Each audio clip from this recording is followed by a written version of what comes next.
C'est parti pour le débrief de Nono après la victoire du Paris Saint-Germain ce soir, 3-1 face à une équipe de Montpellier très très faiblarde. On a vu un Paris Saint-Germain en première mi-temps assez catastrophique comme à son habitude, mais un Paris Saint-Germain en deuxième mi-temps qui s'est révélé après les blessures de Sergio Ramos et de Kylian Mbappé en première mi-temps. Kylian Mbappé qui rate 2 pénaltys coup sur coup, Nono. On a des informations pour la suite de Mbappé. L'équipe et Canal+ sortent des informations sur la blessure de Kylian Mbappé et de Sergio Ramos. Alors Nono est avec nous. Salut Nono. Salut Sacha. Alors on va commencer par le commencement. Comment t'as trouvé le Paris Saint-Germain ce soir? Un Paris Saint-Germain à deux visages. Une première mi-temps catastrophique avec un nombre de ballons perdus incalculable. Ça reste comme d'habitude. C'est toujours aucune intensité, aucune envie, aucun pressing, le néant total. Jusqu'à ce que Mbappé rate ses 2 pénaltys et que Mbappé sorte sur blessure et que Ramos le suit quelques minutes plus tard. Et t'as l'impression, à moins qu'il n'y a que moi qui ai cette impression-là, que ça a libéré presque tous les joueurs, que tous ceux qui les ont remplacés ont été bons. Un Messi transformé, alors que c'était lui qui était le seul bon en première mi-temps. Est-ce que Nono, le problème du Paris Saint-Germain ne sont pas ses stars? Ah, on va finir par se le demander. Donc, on va commencer par cette première mi-temps. Les 2 pénaltys ratés de Mbappé, surprenant. Bon, et puis voilà, la tuile qui tombe. Parce que malgré tout, Mbappé, c'est Mbappé.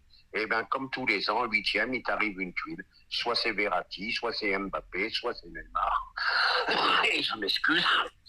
Et finalement, voilà, t'as l'impression que ce club est maudit.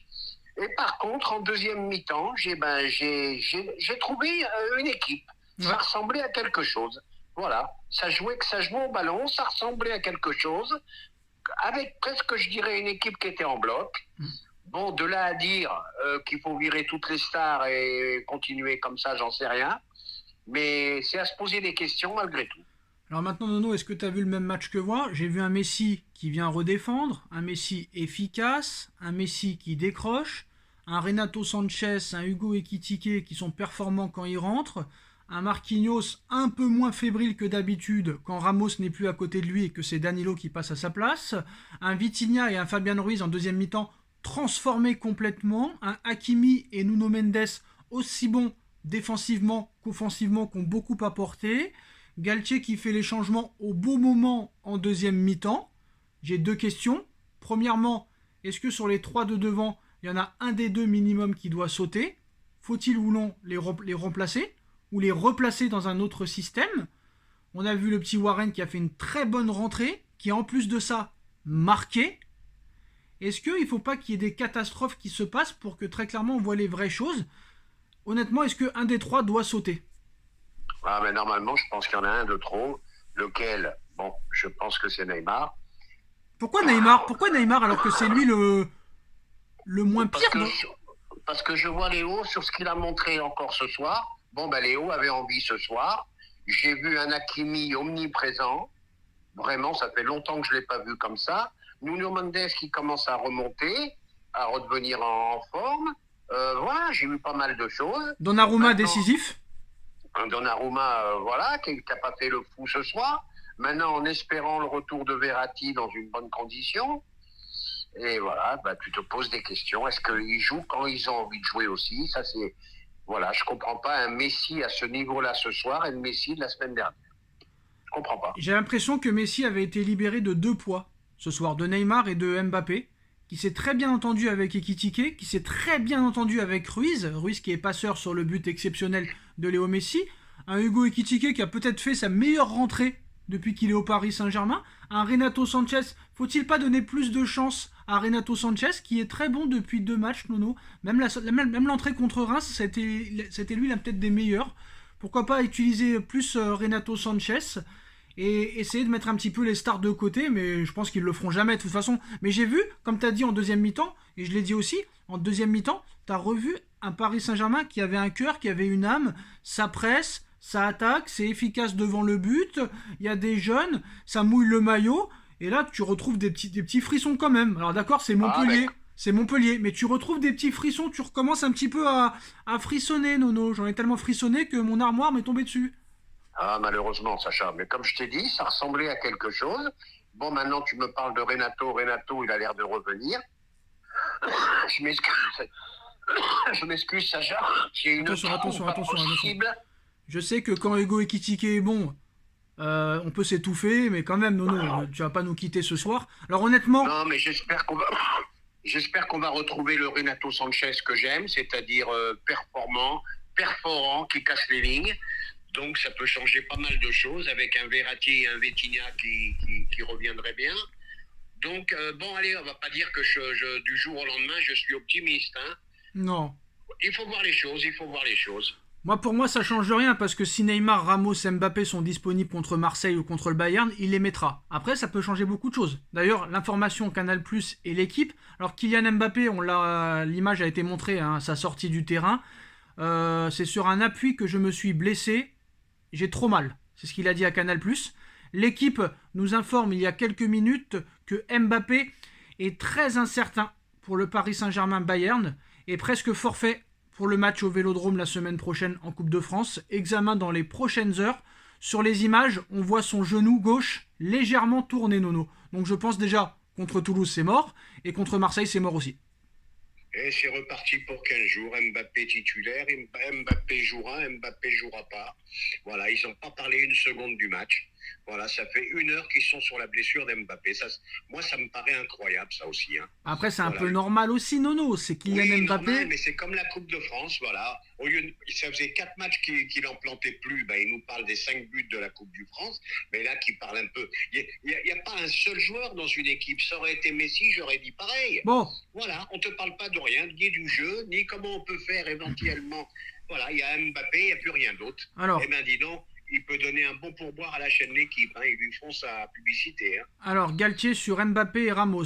Ça ne paraît pas très grave pour l'un et l'autre. Il n'y a pas trop d'inquiétude. Alors, souvent, quand on dit ça, c'est le contraire en réel. Hein, Nono? Oui. Voilà. Donc, je vais pas trop prendre les choses en considération. Voilà. Je vais pas prendre les propos de Galtier en considération. Ça, c'est sûr et certain. Il n'est pas médecin, il n'est pas kiné. Mais je pense que quand même, il y a ça y est, tu vas avoir tous les médecins de l'équipe voilà. Et de l'équipe du soir. Là, tu as tous les médecins. Là, là toute la France, tout Paris va être médecin. Là, va être chirurgien, va être kiné, va être chiropracteur. Donc c'est quand même incroyable. Honnêtement, Nono, bon, on va pas se mentir, c'était que contre Montpellier. Pour moi, ça ne change strictement rien. Cette équipe est... non, ça change rien. Montpellier est une faiblesse. Je vais essayer d'aller au bout. Nono, je vais juste essayer d'aller au bout juste 2 secondes. Après, tu mettras ton argument et ton avis. Je pense que ça ne change rien pour le calendrier du mois de février et du mois de mars. J'ai vu Marseille jouer cet après-midi contre Nantes, une équipe qui restait sur 7 matchs sans prendre de but. Marseille qui vient de recruter le petit Marocain, j'arrive jamais à prononcer son nom correctement, donc je vais pas le faire, mais très très bon. Le mec a été recruté hier soir, il était à Angers hier soir, il arrive, il rentre, il marque. Une équipe de Marseille très solide, très compatible, très efficace, avec un entraîneur très très fort qui est au-dessus de nôtre, on va pas se mentir. Le mec sort 2 joueurs, il te fait rentrer Guendouzi et Jonathan Klaus, et c'est eux qui sont sur l'action. Il te fait rentrer le Marocain, il marque.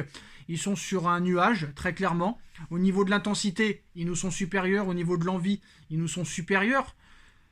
Moi, franchement, honnêtement, Nono, je ne vois pas très clairement comment peut-on s'en sortir au Vélodrome.